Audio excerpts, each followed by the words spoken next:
Thank you so much for getting this set up for me. No problem.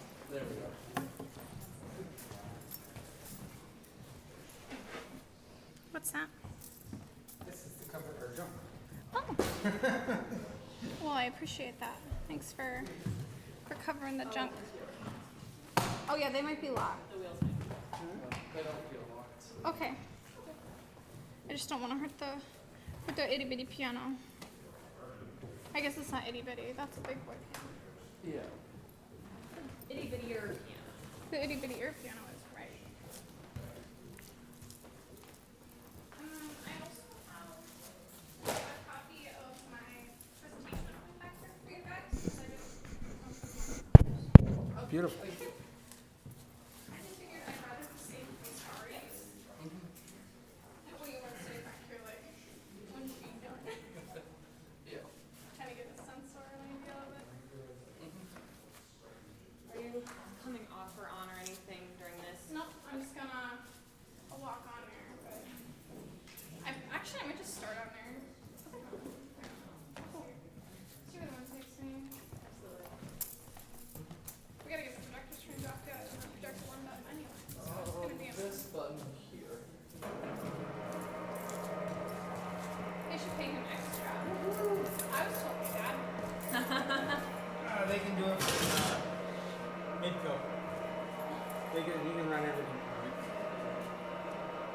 They just can't push the podium out and set the computer on the stage. Do you still want this? Or Want me to set it on the front?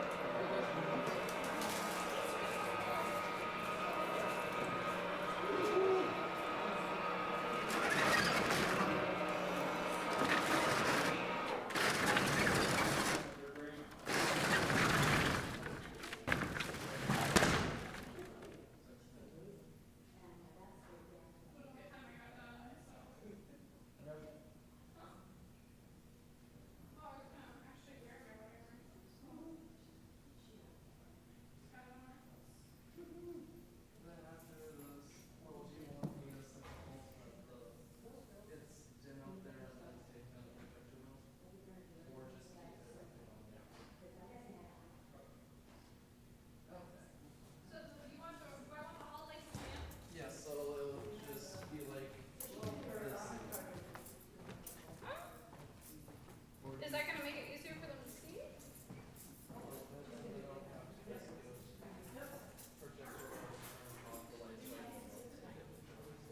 Oh, that would be perfect. Okay.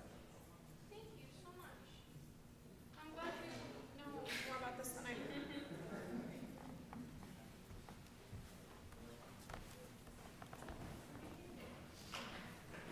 Still waiting for my projector to get warmed up here, so.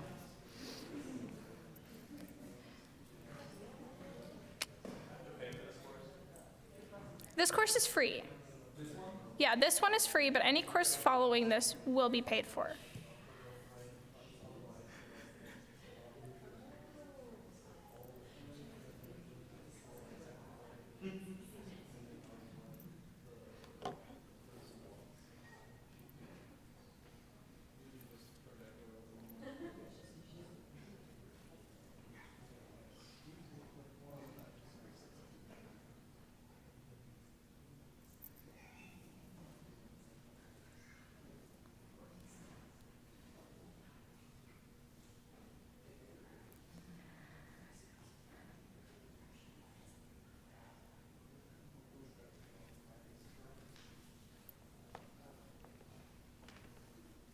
I don't know if I need to turn this on, or if somebody is turning it on for me.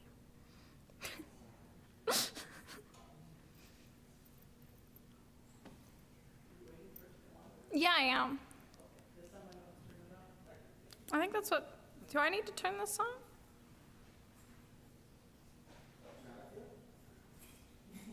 Logistics is on it, do not worry.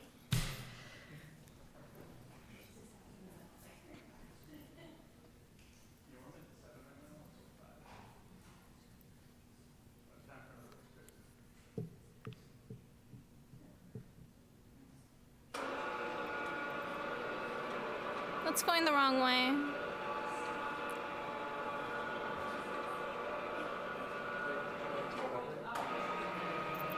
There we go.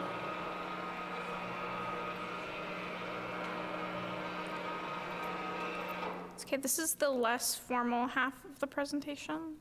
I will be, if you have questions throughout, feel free to raise your hand. If I'm ignoring you, just say my name and I will try not to ignore you. I'm gonna be reading off papers, so, but yeah. I do appreciate everybody very much for coming out to my honors project presentation as well as my senior recital. There was a lot of the semester where I was unsure or not whether I would actually be able to do this today, so it's really exciting to actually be here. So my presentation is on the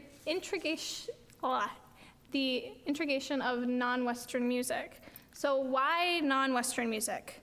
Well, I was truly inspired by the non-Western music course taught here at Augustana by Anna Voorhees, and that combined with the education school's Circle of Courage philosophy and the ideas that every student should feel like they belong, I came up with an idea for this presentation. So I began a minor in English as a second language and began learning as much as I could about every other culture. The United States has become more and more diverse over the years, and as an educator, it is my job to adapt to these changes. Students need to be able to see themselves in the classroom, not only so they can see themselves, but so they can see and appreciate other cultures. Non-Western music is a great way to push this and easy for students to build a connection to the world around them. By teaching non-Western music, I hope to teach students to be more appreciative and non-judgmental to the people that are different from them. Music is a way to bring our ever-growing world even closer together. And this brings me to my first section, which is my unit plan for grades 3 through 5. So this portion of the presentation might be a little small, but I will make it bigger. There we go. So my unit plan is called Music Beyond Our Borders, mostly because I'm, again, focusing on music from all parts of the world. I think it's really important that it's taught starting at grade 3. So this unit plan focuses on content standards from grades 3 through 5. I put on here as something that could be a resource for a teacher, a musical vocab list, which is basically every single vocab word that's music related that I could think of, if it wants to open it up. If not, that's fine. Okay, and as well as a non-Western music document that we actually created in the non-Western music course here. So at the end of the course, you're tasked with making a really big table that focuses on the major religion, the major countries, and the major music genres in each section of our world. So I took that basis and then did some additional research in order to make this presentation. So these are the main questions that I focused on for my presentation, which is how does music represent culture? How does music around the world differ? And in what ways is music around the world the same? Off to the side, you can see the content standards that are used for the unit. I focus on investigating musical performance and how emotions in those performances can help to tell the story that the music is trying to present. And then I basically focus on that for all first 6 weeks of the 7-week course. The pre-assessment would be basically, depending on what grade you're going to be doing this for, is you would play music from each of the regions you are wanting to focus on and have the students kind of do a mix and match or fill in the blank and even potentially describe why they think a music is from a specific region. As I said, it kind of depends on what grade level you're designing this for. Since I did 3 through 5, I kind of put all 3 options on there to be available for you. And then we talk about when each content standard is covered. As I previously said, basically each standard is covered every week. And then the last standard, which is to compare the historical and cultural context, is during week 6, which is also week 7.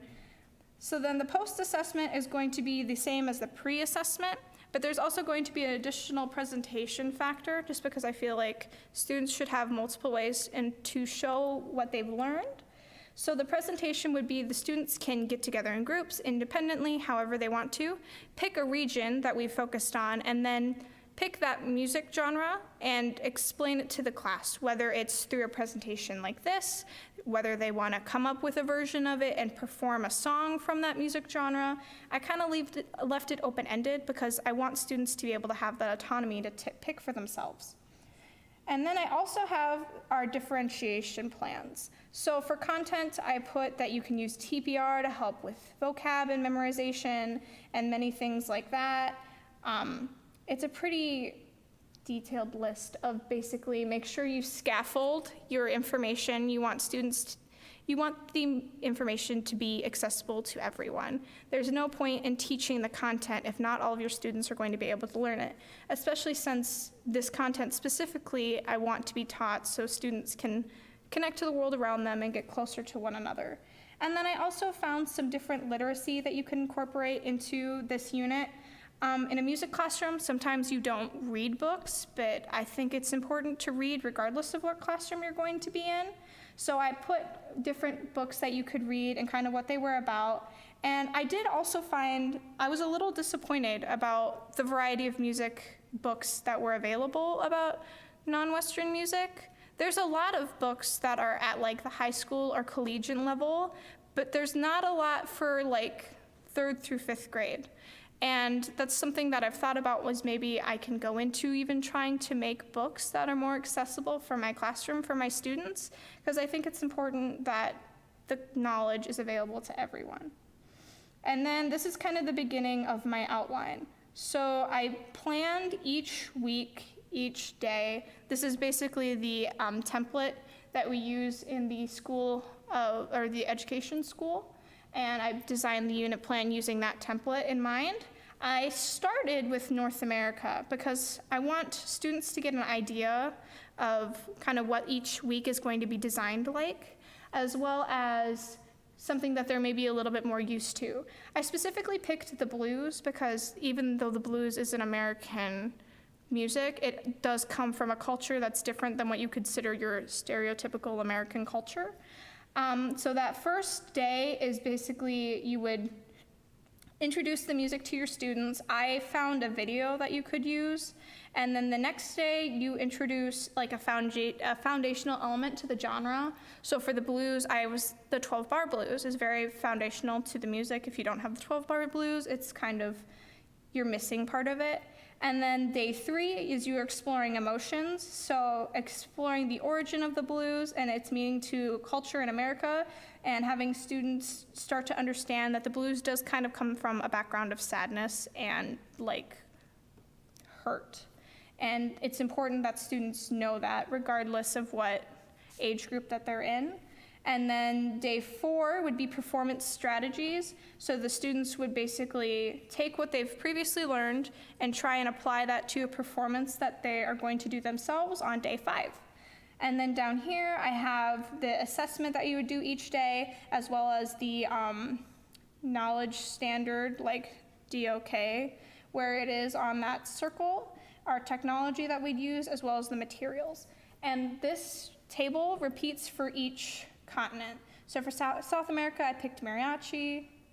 Europe, I picked Klezmer, which is actually Jewish folk music, which I thought was very interesting. I thought that would be a unique one to focus on because realistically, when I was in school, I learned about the Jewish people in the Holocaust and legitimately thought they were an extinct people for longer than I would like to admit. And I think teaching students about their culture would be good. So there's a lot on that. For Africa, I picked Mumbu Choir, which actually stands for Lion Choir, which I thought was very interesting. So that is a vocal choir, of course. And then Asia, I picked Kabuki. I had done a previous presentation on Kabuki music, Kabuki theater, and I really enjoyed that. And I thought it would be something that you could really present in a 3 through 5 content, and they'd be able to learn that really well. And then for Oceania, I picked Aboriginal tracks, which is kind of didgeridoo music. And then at the end here, I put that after unit assessment, and for the conclusion, I put that you've now taken the time to travel around the world and kind of see music from everywhere, so you're able to connect a little bit more. I understand that a 7-week course in music is kind of a lot, as students don't normally go to their music classroom every day. So while I was designing this unit, I did also think about you could mix and match what units or what weeks you want to do. If you are just wanting to focus on a couple weeks rather than all of the weeks, that is still better than not focusing on any of the music at all. And it would still help your students to connect. So you can kind of look at the makeup of your classroom and go from there. So that's the K through 5 section. I lost my mouse. There he is. Okay. Then I talk about choir music. So once you get past grade school, there's even more you can do with music. When I was in middle school and high school, my director's idea of diverse music was the same 3 pieces on rotation. This made it boring for the parents whose students stayed in choir for many years, and it was also a disservice to the students. When I was in school, I figured it must be impossible to find good music from other countries.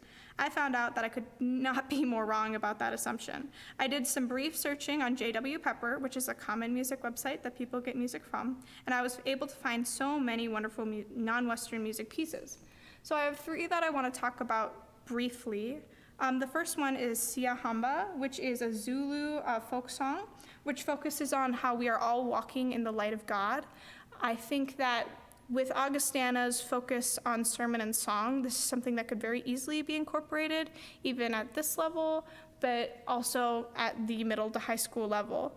And it also translates in the middle where they sing the actual English translations. And then we're just going to listen to like 20 seconds of this.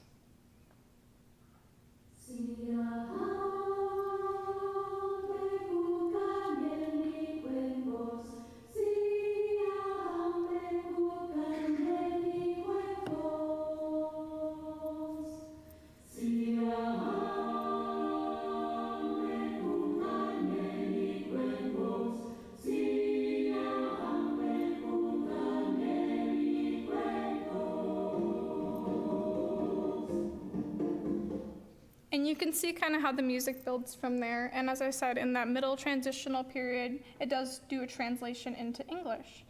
The next song I would like to talk about is Atza Alinu, which is an Israeli dance song.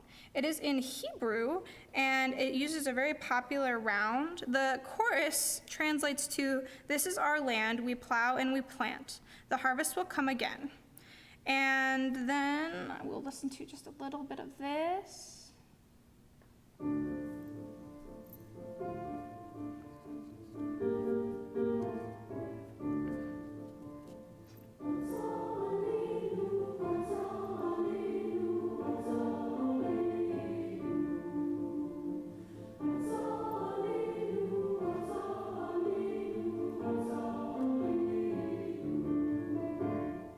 That's that one. And then the final piece is Wangolo, which is a Haitian folk song. It can be performed both a cappella or with piano and percussion accompaniment. And while doing some research about this piece, I was able to find that its meaning is recalling the peace and prosperity of the Angolan people before they were colonized. I do think it's important that in a choir setting, you teach your students about what the songs are about. You can perform a song as many times as you'd like, but if the students don't know the meaning, then they can't truly perform and tell that story to the audience. It's also not helping them learn about other cultures if they're just singing the words without really understanding what they mean. So then this is Wangolo.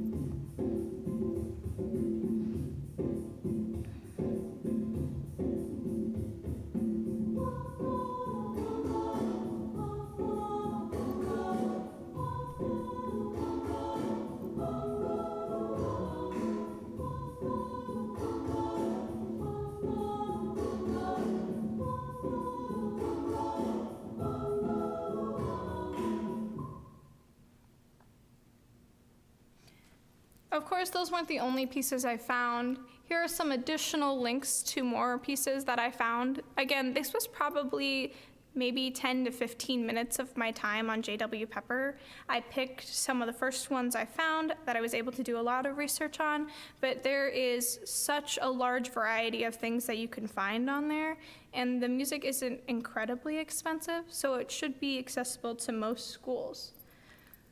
So what more can we do? We've talked about what we can do for changes at the elementary through high school levels. But of course, those changes start here in college, when you're teaching teachers what they're supposed to be teaching. If we can't show our students here at Augie or at other colleges what they should be doing for their students, we can't expect them to do it when they get out and into their own classroom. And I know that the Augustana School of Music has adapted quite a lot in the few years that I've been here to really push for the idea of teaching for what our futures will be like and not what their past has been like. And it's something that they've embraced so far, and I would love to see them embrace even more. So some of the changes I think we could make. We could have potentially 2 semesters of non-Western music.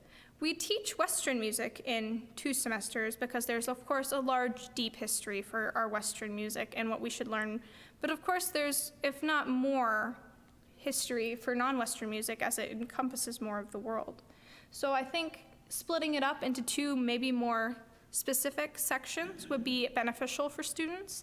I know I learned a lot in my non-Western music course, but it was like we were covering a different topic every couple days. We breezed through things very quickly, and I would have loved to take more time to really get into some of those topics. I was, of course, given the opportunity to pick one topic and really research it for the entirety of the semester, but even just a couple more days on some of those topics would have been extremely beneficial. And I also think it would be beneficial for the students to perform potentially 1 to 2 non-Western pieces themselves. In my senior recital, I performed 3 Japanese pieces and 3 Czech pieces. Those would be non-Western music. And I think they benefited me extremely. I was able to learn a lot from what I did to prepare those songs for my performance for you today. And even just having each student learn 1 or 2 over the course of their entire time in school, I think would benefit them a lot. And if I'm going to talk about choir or music in colleges, I need to talk about choir choral music as well. So I picked, again, 3 pieces that you can perform at the collegiate level. The first song that I found was Holo no Fatsa. It is a South African piece that translates to bless everything in the name of the Father, and includes percussion as well as body percussion and other movements. And I think the song would be really good at being able to feature the energy that a choir can put out and really help to push the idea that it's trying to teach us. So here's a brief section of that. It's kind of quiet.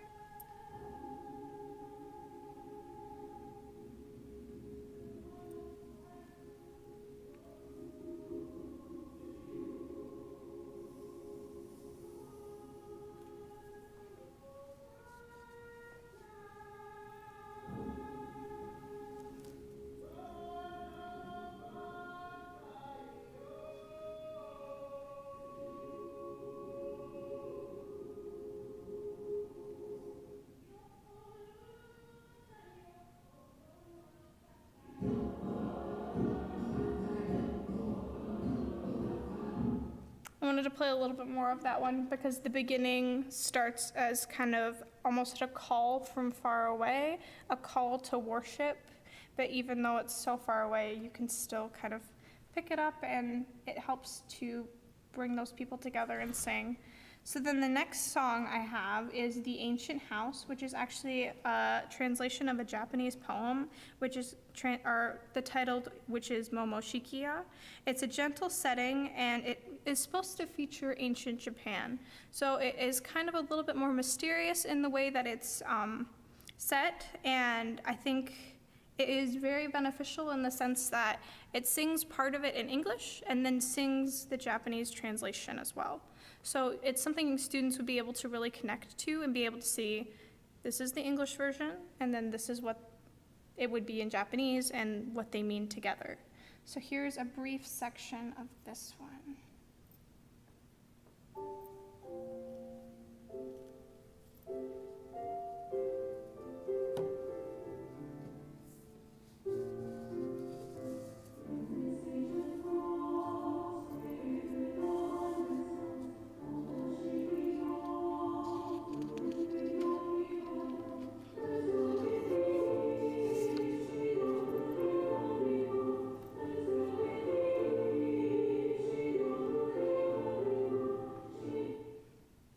So that is that one. And then the final piece that I picked out was Helena Rotan, which is an Indonesian folk song. It is a call to live in togetherness. This song embodies the idea that even though we are different, that we should see our differences and celebrate them, rather than be turned away. The song originates from the island of Maluku, and it talks about the game of tug-of-war. The song specifically talks about how it takes 2 teams to compete, but regardless of whether your team wins or loses, it's the time you got to spend together that really matters. So here is this piece.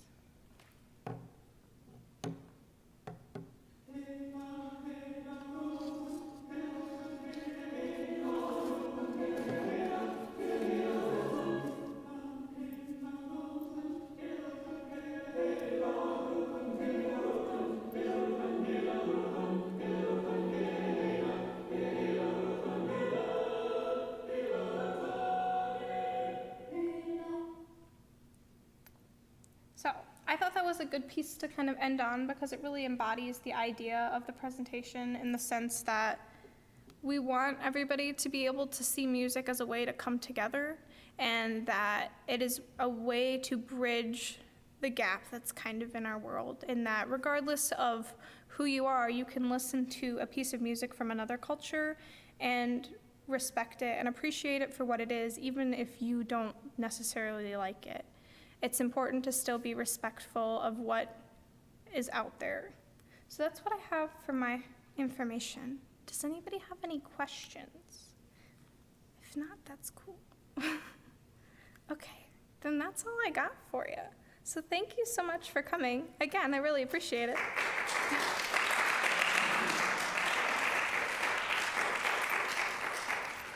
All right, now you may go out and have snacks, and I will join you momentarily.